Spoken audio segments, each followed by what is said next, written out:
ओम शांति। बाबा का ज्ञान जो है हमें इतना स्पष्ट मिला है, हमारी बुद्धि को शुद्ध बना देता है। जो किसी बाबा कह रहे हैं कि किसी ये जो इस तरह का जो धंधा करते हैं, शरीर का धंधा करते हैं, उसको भी जो है वो ज्ञान देने का है हमें। उसको भी जो कहें हम ये समझ देने की है कि ये जो है वो तुम धंधा छोड़ दो, क्योंकि इससे जो है मनुष्यों का देहबान जो है वो बहुत अधिक बढ़ता जाता है। पर तुम अपने सत्य स्वरूप स्मृति में रहो तो जो है वो तुम विश्व की महारानी स्थूल रीति से तो ठीक है बनेंगे, लेकिन जो है ये जो दुनिया में दुख परेशानियां तकलीफ़ें हैं उससे तुम मुक्त हो जाओगी। और तुम्हारा जीवन जो तुम्हें अंदर से ही कचोड़ता रहता है तो उसको भी जो है तुम सुख शांति पूर्वक जी पाएंगे। तो इसके लिए बाबा कह रहे हैं कि सबका कल्याण करना है तो सबसे पहले जो है स्वयं के अंदर ही अगर कोई हमारे देहबान के ख्यालात हैं तो उसको हमें निकालते जाना है और अपने आत्मिक स्वरूप से जो है उसको परिवर्तन करते जाने का है। तो कई बच्चे जो होते हैं वो क्या करते हैं, मुरली मिस कर देते हैं, रूठते हैं। तो ये रूठना भी जो है कहीं ना कहीं देह अभिमान है। तो अगर उसी को ही हम पकड़ के रखेंगे, रूठेंगे, बाबा जो कह रहे हैं वो नहीं सुनेंगे हम, तो फिर जो है वो अपनी आत्मिक स्मृति में कैसे स्थित होंगे। क्योंकि जो बाबा की ये पढ़ाई है, ये मुरली है, जितना जितना हम सुनते हैं तो उतना जो है हम ये दिखने वाली दुनिया से डिटैच होते जाते हैं। और ये ज्ञान स्वयं के सत्य स्वरूप का है तो हम उसी सत्य स्वरूप में स्थित होने लगते हैं। और बाबा कह रहे हैं कि बहुत बहुत फुर्त बनना है हमें सर्विस में, है ना। तो अगर जिसका पार्ट है, जिसके अंदर कैपेसिटी है, वो बाहर सबको ज्ञान देता रहे, लेकिन अपने अंदर भी जो है हमें लेजीनेस नहीं लानी है अपने संकल्पों में कि वो देह बांध के चल रहे हैं तो हम चलते रहें। नहीं, इसके लिए बाबा कह रहे हैं एकांत में बैठ। तो वो हर समय हमारे लिए एकांत में बैठना पॉसिबल नहीं होता है, लेकिन जो है वो बाहर से जितना जितना हम बुद्धि को डिटैच करते जाते हैं और अपने ही उस एक के अंत में, है ना। क्योंकि अगर हमारी स्थिति जितनी जितनी ऊपर होती जाती है, परमधाम की स्थिति हमारी अगर बनती जाती है, तो हमें पता चलता है कि हमारे एक के अलावा और कोई है ही नहीं। सिर्फ मैं और बाबा, वो भी अलग अलग नहीं, हम दोनों एक ही हैं, कंबाइंड ही हैं। कंबाइंड क्या है, पर हम कहें कि एक दूसरे से मिले हुए ही हैं, बाबा के अंदर ही मैं हूँ, है ना। तो वो है एकांत में बैठ करके और उसी स्मृति को बार बार याद करना। और जो बाबा पढ़ाते हैं, ज्ञान की नई नई पॉइंट्स सुनाते हैं, तो उससे क्या होता है, हमारी बुद्धि रिफ्रेश रहती है। तो वो सुनते रहना है, कभी भी पढ़ाई से रूठना नहीं है। चलन रॉयल रखनी है, मतलब उस आत्मिक स्मृति में आते, उस आत्मिक स्मृति में रहते जो है फिर हमें कर्म या कार्य व्यवहार में आना है, तो जो है हमारी चलन बहुत रॉयल हो जाएगी।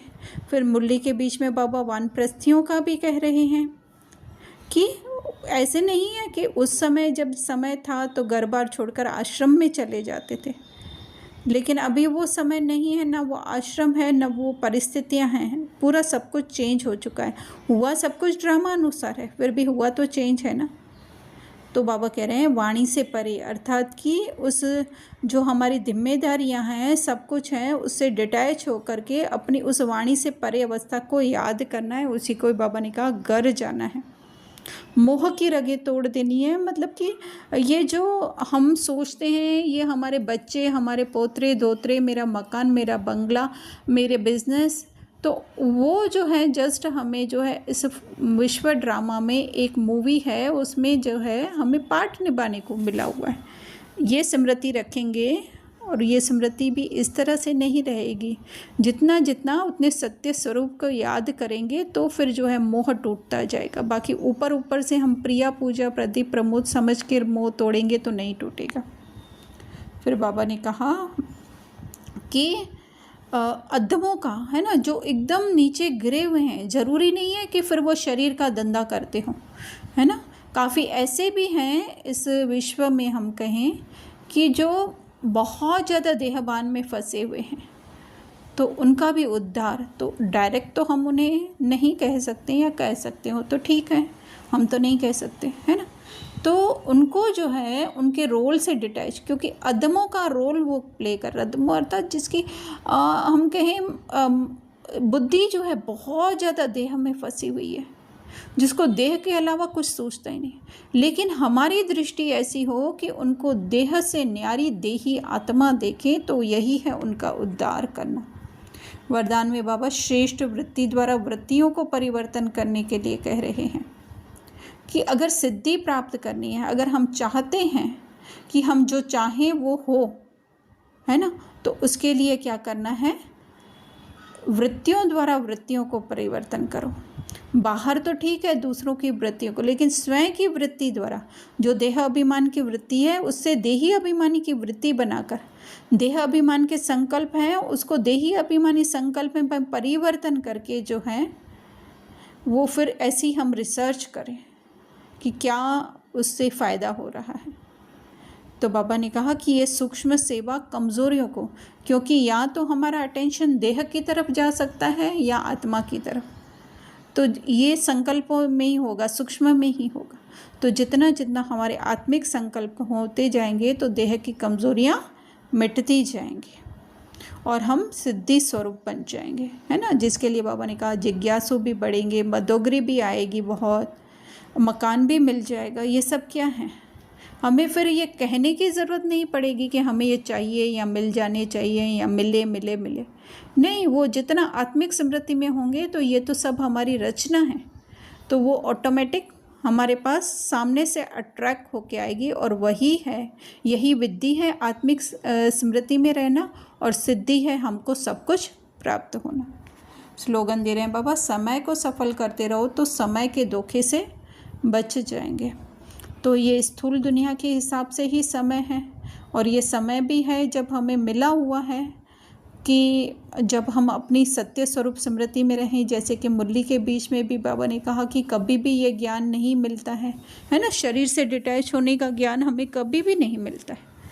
तो समय का धोखा, समय है किसमें, देह में है। तो वो जो उस समय जब हम सोचेंगे कि ये मेरा देह छूट रहा है या देह में तकलीफ़ें आ रही हैं, तो यही है समय का धोखा।